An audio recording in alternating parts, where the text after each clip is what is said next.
పిల్లలందరూ ఈ ప్రభుత్వం చంద్రబాబు నాయుడు గారి ప్రభుత్వం ఎప్పుడు అధికారంలోకి వచ్చినా గవర్నమెంట్ స్కూల్స్కి గవర్నమెంట్ కాలేజెస్కి మహార్దశ పెట్టినట్టే. ఎందుకంటే సొంత పిల్లల్లాగా గవర్నమెంట్ స్కూల్లో చదివే పిల్లల్ని, బీసీ, ఎస్సీ, మైనార్టీ, ఎస్టీ పిల్లల్ని ఇంకా ఎక్కువగా వాళ్ళకు పట్ల బాధ్యత తీసుకొని వాళ్ళకి అన్ని సదుపాయాలు, ఇప్పటికీ మీకు యూనిఫామ్ ఇస్తున్నాం, షూస్ ఇస్తున్నాం, లోకేష్ గారు మంత్రి అయినాక టెక్స్ట్ బుక్స్ ఇస్తున్నారు, నోట్ బుక్స్ ఇస్తున్నాం, అన్ని రకాలుగా. మళ్ళీ మధ్యాహ్నం భోజనం కూడా మీరు ఎక్కడ ఇంటికి వెళ్ళి మళ్ళీ మీరు రాలేకపోతున్నారు అని చెప్పి మధ్యాహ్నం భోజనం కూడా వాళ్ళ మహానుభావురాలు డొక్కా సీతమ్మ గారి పేరు మీద పెట్టి ఈరోజు మధ్యాహ్నం భోజనం కూడా ప్రారంభించుకుంటా ఉన్నాం. ఇన్ని సౌకర్యాలు మీకు ఏర్పాటు చేసేది మీ భవిష్యత్తు కోసం. మీ భవిష్యత్తు మీ తల్లిదండ్రులు ఏ కళలు అయితే కన్నారో, మీకు కష్టపడి అధ్యాపకులు ఎంతైతే చదువు చెప్తా ఉన్నారో వాళ్ళ ఆశలకి అడి ఆశలకి మీరు తగ్గట్టుగా మీరు చదువుకొని ఉత్తీర్ణులయ్యి ఇప్పుడు బ్రహ్మాండమైనటువంటి మీ ప్రిన్సిపల్ గారు చదివారు, హైయెస్ట్ మార్క్స్ వచ్చిన వాళ్ళందరూ లేచి మినిస్టర్ గారు లోకేష్ గారు నుంచోమన్నారు. వాళ్ళని నుంచుంటే అందరూ ఆయనతో సహా అందరూ క్లాప్స్ కొట్టారు. అంటే అట్లాగా మనం అందరం కూడా ఆ పర్సంటేజ్ రీచ్ అవ్వాలి.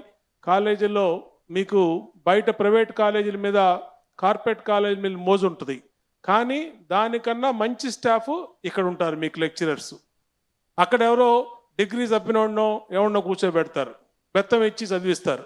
ఇక్కడ అట్లా కాదు, మీకు సబ్జెక్ట్ అర్థమయ్యేటట్టుగా అన్ని రకాలుగా బాధ్యతలు తీసుకుంటున్నారు.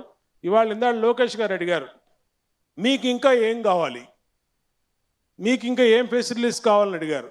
కొంతమంది ల్యాబ్ కావాలని అడిగారు, ఇమ్మీడియట్గా ల్యాబ్ శాంక్షన్ చేశారు. అట్లాగే మేము పైన అడిషనల్ రూమ్స్ అడిగాం, దాన్ని కూడా అప్రూవల్ చేయడం జరిగింది. అట్లాగే మిగిలినటువంటి ఫెసిలిటీస్, కాంపౌండ్ వాళ్ళు కానీ మిగిలినటువంటి ఏవైతే స్టూడెంట్సు, మీ లెక్చరర్సు మినిస్టర్ గారి దృష్టి తీసుకొచ్చారో వాటిని కూడా శాంక్షన్ చేయడం జరిగింది. ఇవన్నీ కూడా ఈ ప్రభుత్వం మీకోసం పనిచేసి మీ భవిష్యత్తు కోసం పనిచేసే ప్రభుత్వం కాబట్టి దయచేసి మీ దృష్టి ఓన్లీ చదువు మీదే మీ ఫోకస్ ఉండాలి.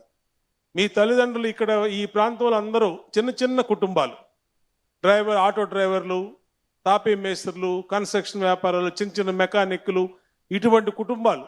ఆ కుటుంబాల నుంచి వచ్చినటువంటి మీరు పిల్లలు, మీ లక్ష్యం ఉన్నత స్థితికి మీ కుటుంబం చదువు ద్వారా మాత్రమే వెళ్ళుద్ది.